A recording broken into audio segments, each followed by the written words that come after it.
Hi, thank you so much for clicking on the video, and I hope everyone is doing really well. When you think of eating disorders, I'm sure you think of anorexia and bulimia. But over the years, more and more eating disorders have been discovered, and they're becoming more common, such as orthorexia and binge eating disorder. However, that's not it. There are so many eating disorders that are not that common. A lot of people don't know a whole lot about them. So today I want to briefly discuss some of the less common eating disorders. First off is bigorexia, which is the simplified way of saying muscle dysmorphia. Muscle dysmorphia is an obsessive disorder that causes a person to overthink and overworry about being too small, being underweight, or being underdeveloped. Most people who suffer from bigorexia are actually none of those things. They actually have a massive amount of muscle. It's an obsession with having the perfect physique, and their current muscle mass is just not enough for them. Bigorexia is a version of body dysmorphia disorder and is closely related to obsessive compulsive disorder. They focus in on and pick apart what they believe are their imperfections. This continues the cycle of obsession and having a distorted body image and perception of self. This kind of mindset can ultimately affect a person's mood, causing mental illnesses such as depression. When it comes to their body image, when you feel inadequate in that area, that slowly leaks into feeling inadequate in other areas of your life. Some symptoms of bigorexia are distorted body and self-image, avoiding social interactions and activities, skipping work or canceling plans, never being happy with your muscle mass, exercising even when injured or sick, pushing yourself past your limit when working out, following a strict diet, steroid use, and unnecessary plastic surgery, and finally, contemplating or attempting suicide. Next up is body dysmorphia disorder, or BDD. BDD is being preoccupied with the smallest or slightest imperfection in your appearance and pretty much blowing it out of proportion and just obsessing over that small little thing. Usually that small little imperfection is the only thing a person can think about and focus on. Usually the imperfection is very minor, and in some cases, it's actually imagined. That thing, that imperfection doesn't even exist, but the person sees it and truly believes that this is a big problem. It becomes an obsession.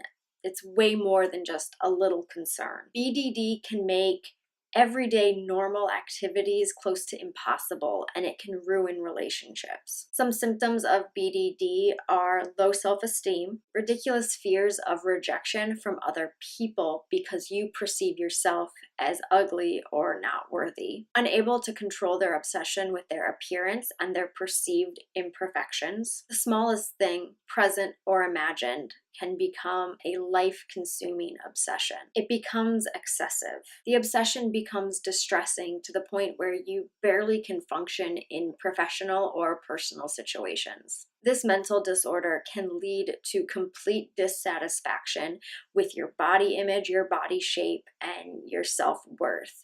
And it can lead to even more distressing and serious mental and eating disorders like anorexia. I made a whole video dedicated to BDD, and I will link that below, so go check that out after you finish this one. Next up is night eating syndrome. NES is a disorder that is described as continuous late night binging and overeating. You may not be completely conscious or aware of the fact that you are doing it. The difference between NES and binge eating disorder is NES can last for hours and hours throughout the night, while binge eating disorder lasts for a short period of time. Symptoms can include putting off eating for hours after waking up, eating way over your caloric daily needs during or after dinner. Late night binges are usually made up of sugary foods or high fatty carbohydrates. Stress, depression, or anxiety are usually present. Binges lead to feelings of guilt. You have a hard time falling asleep or staying asleep. You run a higher risk of sleepwalking. Not only the action of eating, but the thought of eating makes you tense, upset, or anxious. Next up is pica, and pica is most common with pregnant women, but anyone can suffer from it. It is the disorder that makes you crave and want to eat, lick, or just chew on non-edible substances. Some of the more common substances that people crave when they suffer from pica are dirt, grass, or chalk, but this could go and lead to anything that is inedible, and you suddenly have this drive to want to put it in your mouth. The word pica comes from the Latin word for magpie, which is a bird infamous or famous for pretty much eating everything and anything. The cravings are actually linked to a vitamin or a mineral deficiency in the sufferer. However, giving into those cravings can lead to serious and dangerous medical and health issues and complications. Issues such as intestinal obstruction, which means your intestines are blocked, intestinal perforation, infections, and lead poisoning. Next is Prader-Willi syndrome. Prader-Willi syndrome is a genetic disorder that is caused when part of the 15th chromosome is missing. This disorder causes obesity, intellectual disability, and shortness. The most common symptoms are behavioral problems and the ones I just listed. There are some hormonal symptoms such as delayed puberty, always feeling hungry and never feeling full, which leads to overeating, which in turn causes obesity. Sadly, there is no cure for this disorder, but sufferers can improve the quality of their life by going under a strict supervised diet and, in some cases, hormonal therapy. Next is sleep eating disorder or nocturnal sleep eating disorder, both of which are categorized as ongoing eating and drinking while in a state of sleep. Some people are partially or fully conscious of their behavior and their choices while during one of these episodes. Some have no memory of their actions the next morning. Sleep eating disorders are extremely dangerous because it can result in injury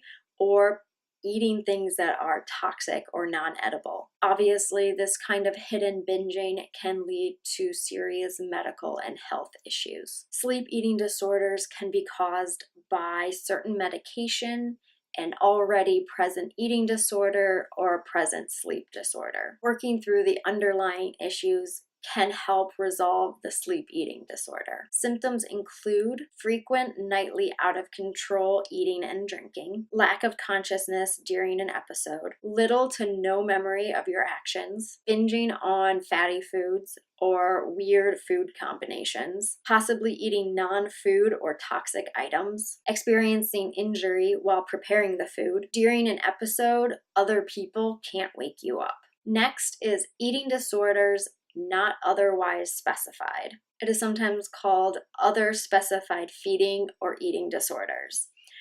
These types of eating disorders are extremely complex and intricate. In summary, these disorders do not meet all the criteria to merit an anorexia or a bulimia diagnosis, but there is still a present eating disorder. These types of eating disorders, like I said, are so complex that they definitely deserve a video just for themselves. So I will be putting out a video just talking about the non-specified eating disorders. And lastly, diabulimia. Diabulimia is an eating disorder when a person who has diabetes restricts their insulin on purpose to lose weight. People with diabetes actually run a higher risk of developing an eating disorder because they are already so focused on the foods they eat, labels, reading labels, and they're always watching numbers. So this kind of controlled behavior can create an even more severe eating disorder. Diabulimia oftentimes is referred to as a purge disorder because the person might eat normal, but then they restrict their insulin. In other cases, it is categorized as a form of anorexia if the person restricts both food and insulin. All of these disorders are extremely serious and dangerous. If you or someone you know is expressing or showing some of these signs and symptoms, seek medical help immediately. I know it's cliche, but it needs to be said. The hardest part of recovery is admitting that there is a problem and admitting that you need recovery. But once you take that hardest step, everything else gets a little bit easier. It's just a matter of taking that first step. Anyway, thank you so much for clicking on the video. I really appreciate it. If you learned anything, if you enjoyed it, please give it a thumbs up. For more videos about eating disorders and diet, please subscribe, and I will see you next time. Bye!